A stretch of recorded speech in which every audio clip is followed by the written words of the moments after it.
जैसे मैंने कल आपको बताया था, परसों बताया था, 3-4 दिन से हम एडवर्ब और एडवर्ब फ्रेजेस पढ़ रहे हैं, बल्कि this is the fourth day we are covering adverbs. First we read adverbs and then adverb phrases, 2 days spent on, and today adverb clause. Adverb clause does the same function as adverb does. Uh,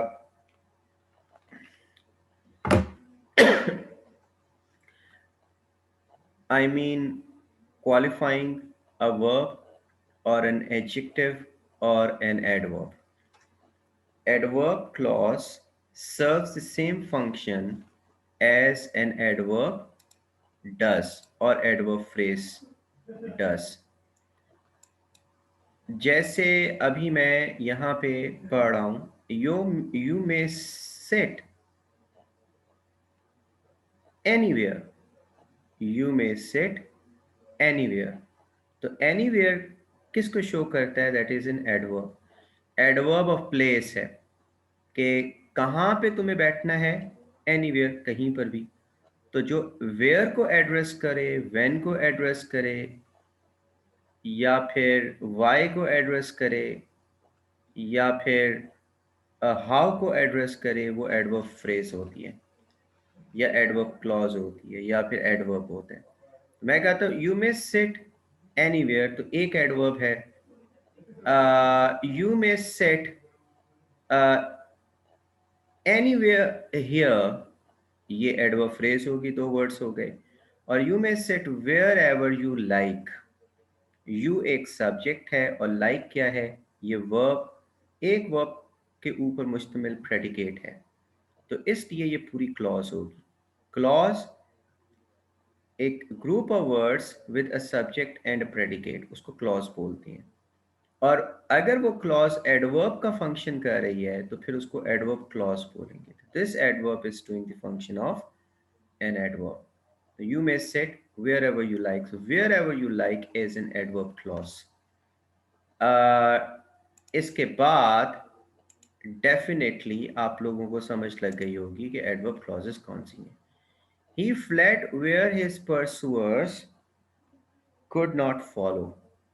यानी कि where से लेकर follow तक, where his pursuers could not follow, यहाँ तक ये सारी adverb clause है.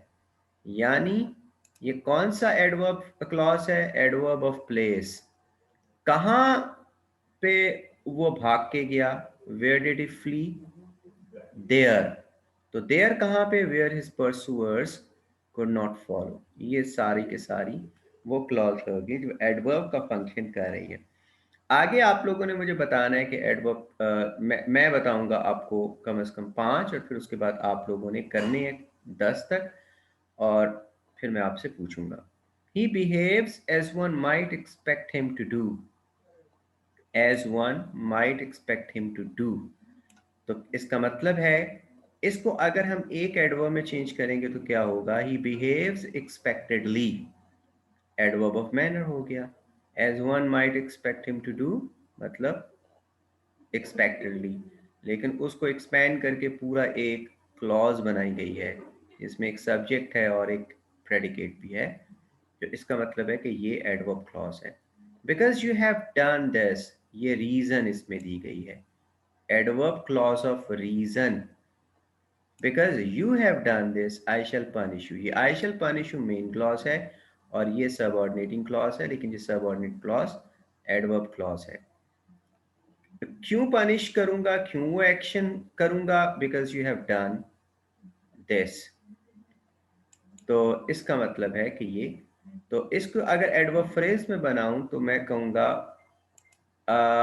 For this reason, for this reason I shall punish you. For this reason I shall punish you. तो उसका ये बनेगा, या this is how I will punish you. As he was not there, I spoke to his brother. So as he was not there, as he was not there.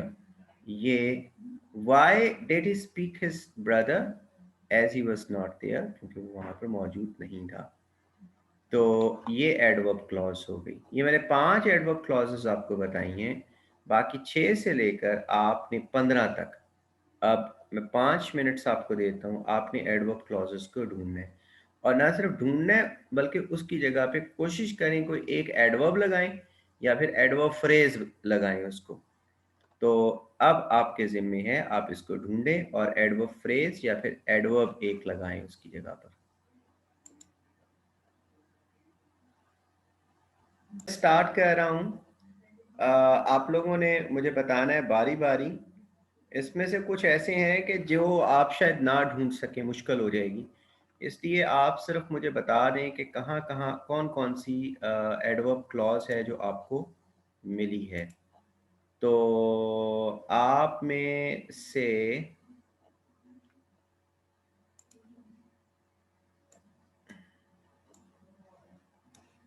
बताएंगे, एहसन, एहसन आप बताएं कि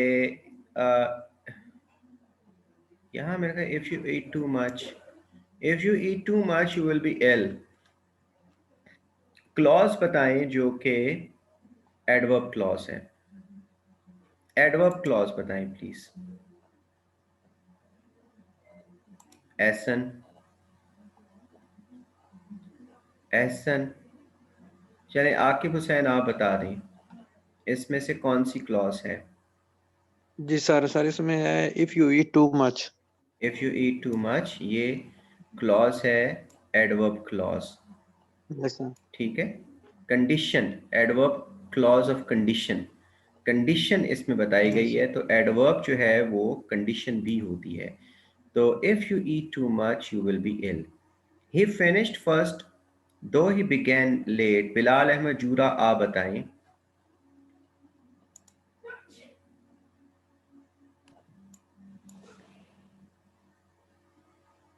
Bilal Ahmad Zura. Sir इसमें आएगा he first finished first though. नहीं, इससे आएगा दो ही बिगेन लेट, अगरचे उसने लेट स्टार्ट किया। यही फिनिश फर्स्ट जो है ये तो मेन क्लॉज है, ये ओके दो सर। ही बिगेन लेट ये आएगा। आगे बताएं जी। सर एहसन अगर आपको आवाज आ रही है तो will you wait till I return, इसमें बताएं।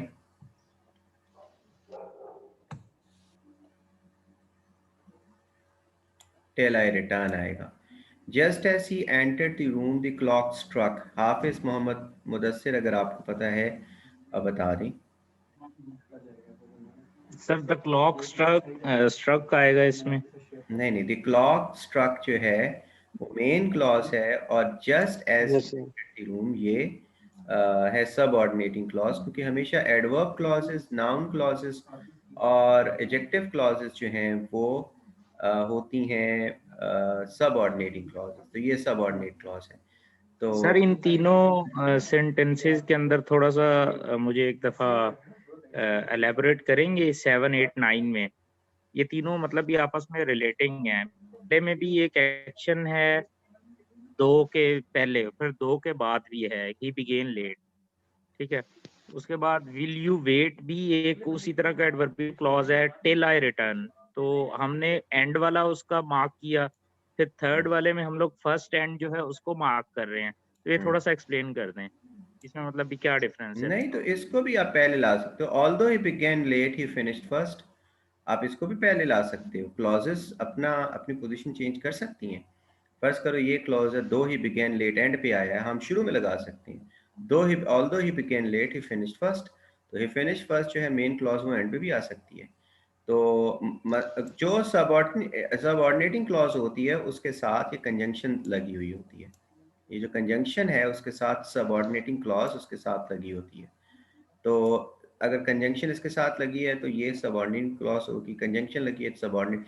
हमेशा सबऑर्डिनेटिंग क्लॉजेज ही एडवर्ब क्लॉज, एडजेक्टिव क्लॉज या और कोई चीज होती है। ठीक है, तो आगे तो देखते इट हैं। मींस ये जो 9 नंबर है इसमें जस्ट जो है वो सबऑर्डिनेट क्लॉज है। एज, एज, जस्ट ठीक है, एज। एज जो है ठीक है वो ठीक है कंजंक्शन है ना। अच्छा, नंबर 10, दे ठीक है sir. Went where living was cheaper अब सिंपली आपको पता चल गया होगा वेयर लिविंग वाज चीपर, इसका वैसे हो सकता है देयर लगा सकती हैं, he went they went there, तो देयर एक एडवर्ब बन जाएगा। He does not always speak as he thinks, तो एज ही थिंक्स ये है वो क्या उसको बोलती हैं, एडवर्ब क्लॉज है। आगे take a lamp because the night is dark, because the night is dark. I do it because I choose to, because I choose to. If I make a promise, I keep it if I make a promise. You will pass if you work hard, if you work hard. ये हो गए, ये 15 हो गए sentences आपके ये वाले, ये है adverb clauses. Adverb clauses do the function of an adverb, and adverb's definition is it qualifies or it modifies verb, adverb or adjective. Right और ये चूंकि हमने काफ़ी पढ़ लिया हुआ पहले, इसलिए बात दोबारा पढ़ाने की इसको ज़रूरत नहीं है। तो आगे सर देखते जी, हैं। हाँ जी, इसको एडवर्ब से चेंज कर सकते हैं, एक लफ्ज एडवर्ब से। किससे किसको? एडवर्ब क्लास को एक लफ्ज एडवर्ब से, बिल्कुल तो ये बिल्कुल, मुश्किल हो। हाँ मुश्किल होगी, लेकिन आपको आएगा कोई नहीं कि आप इसको चेंज करो। आपको सिर्फ वो पूछेगा कि ये आपने बताना है कि नाउन क्लॉज है, एडवर्ब क्लॉज है, एडजेक्टिव क्लॉज, इतना तो कम से कम पता चल जाता है ना। नाउन क्लॉज यस सर, इतना आपको बताया हुआ, नाउन क्लॉज सब्जेक्ट के तौर पर आती है या ऑब्जेक्ट के तौर पर, मेन ये फ़र्क है। बाकी इन्फिनेटिव के बाद भी आ सकती है नाउन क्लॉज, ये भी आप लोगों को बताया हुआ है, और एक और जगह पे भी बताया हुआ है। तो दो चार चीज़ें ये आप अपने याद रखनी है। एडजेक्टिव क्लॉज वो होती है जो आप नाउन को डिस्क्राइब कर रही है या उसको मॉडिफाई कर रही है, और एडवर्ब जो है वो वर्ब को ज़्यादातर मॉडिफाई करता है, एडजेक्टिव को और एडवर्ब को भी कर सकता है। आगे चलते हैं, आपने सिर्फ ये बूझना है, मेरा नहीं ख्याल है कि वो कहेगा कि इसको चेंज करें।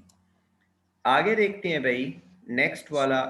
जी जी बोलें। सर फाइनाइट और इनफिनिट वर्ब में क्या फर्क है? वैसे मैंने बताया पहले, लेकिन चलो मैं आपको दोबारा से बता देता हूँ।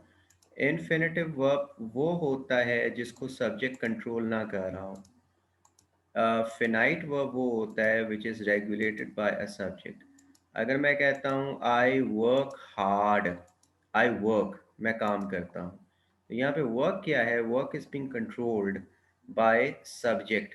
Subject determines the limits to the verb, because subject is transferring that action, और एक्शन ऑब्जेक्ट पे होता है या नहीं होता। लेकिन अगर किसी सब्जेक्ट को प्रायर सब्जेक्ट ना हो और कोई वर्ब आ जाए, तो फिर उसको कहती हैं इन्फिनेटिव। जैसे टू के बाद अक्सर आता है to do, I mean I work to improve myself. To improve जो होगा, अब इसमें दो वर्ब्स हैं, आई वर्क, वर्क को सब्जेक्ट कंट्रोल कर रहा है पहले, ये फिनाइट होगा। टू इम्प्रूव, इम्प्रूव क्या है, ये भी वर्ब है लेकिन इससे पहले कोई सब्जेक्ट नहीं है, इसलिए ये इन्फिनेटिव होगा। राइट भाई, टू के बाद या इन्फिनेटिव वर्ब आता है या जीरंड आ सकता है, जीरंड नाउन आ सकता है या वैसी नाउन आ सकता है। जैसे कि आई वर्क या आई जैसे आई वर्क टू साइकिलिंग, या आई एम यार क्या होगा इसमें, कोई एक आप इसको ले सकते हो, आई थिंक, और I think to do cycling, मतलब टू डू साइकिलिंग इस तरीके से हो सकता है, या टू के बाद जीरंड आ सकता है। मुझे कोई अप्रोप्रिएट सेंटेंस मेरे ज़हन में इस वक्त नहीं आ रहा, लेकिन टू के साथ जीरंड आ सकता है। जीरंड का मतलब होता है वो नाउन जो वर्ब से बना हो आईएनजी लगाकर। तो ये है जी।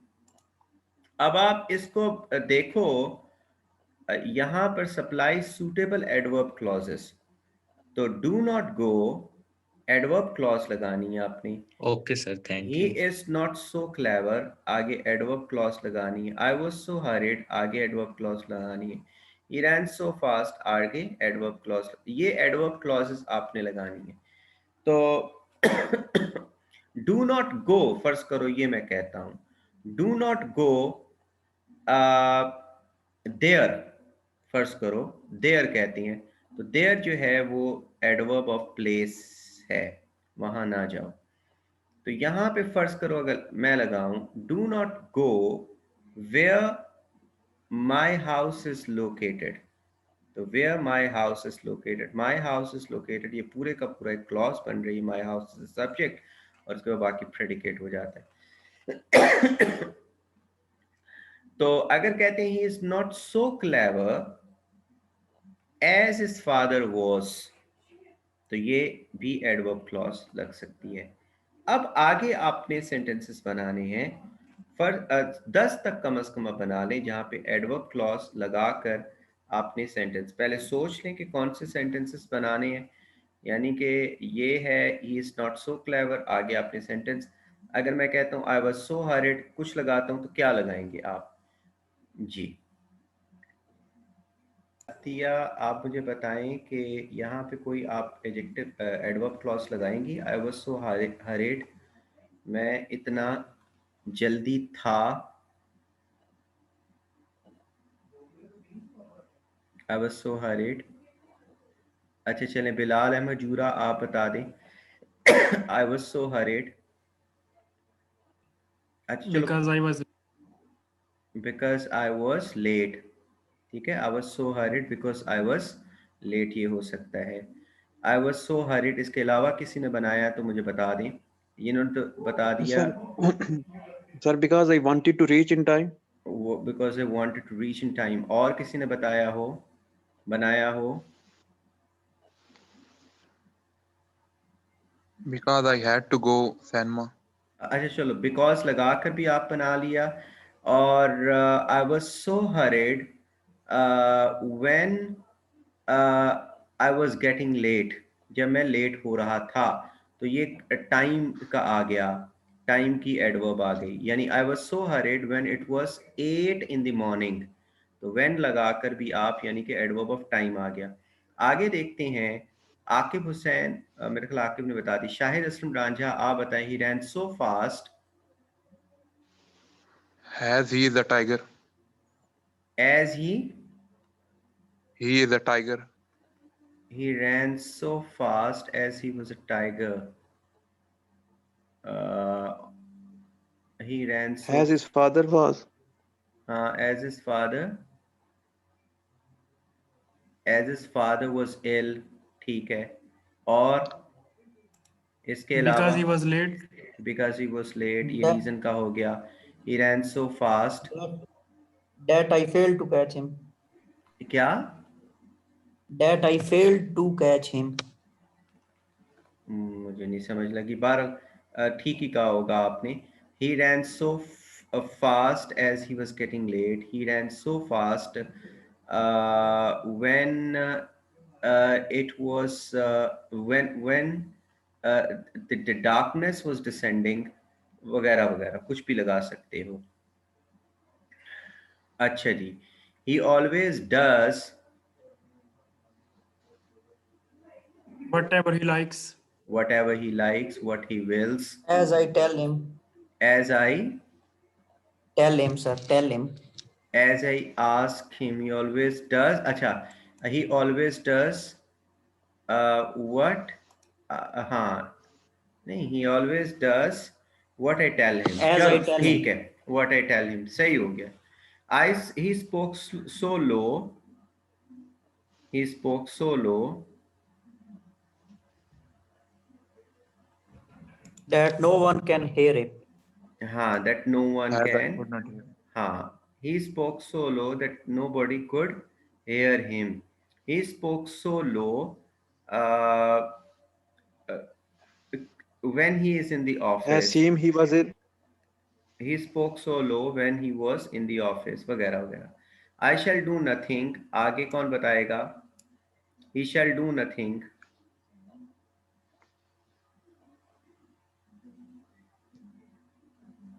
when he is in the house, when it was the night time, I shall do nothing because he was because he is asked to do so, कुछ भी हो सकता है। तो When I food, was ill. हाँ, ये भी हो सकता है। फूल्स रश इन, कौन बताएगा? बेवकूफ भागते हुए आए। When the meeting started, When the meeting started,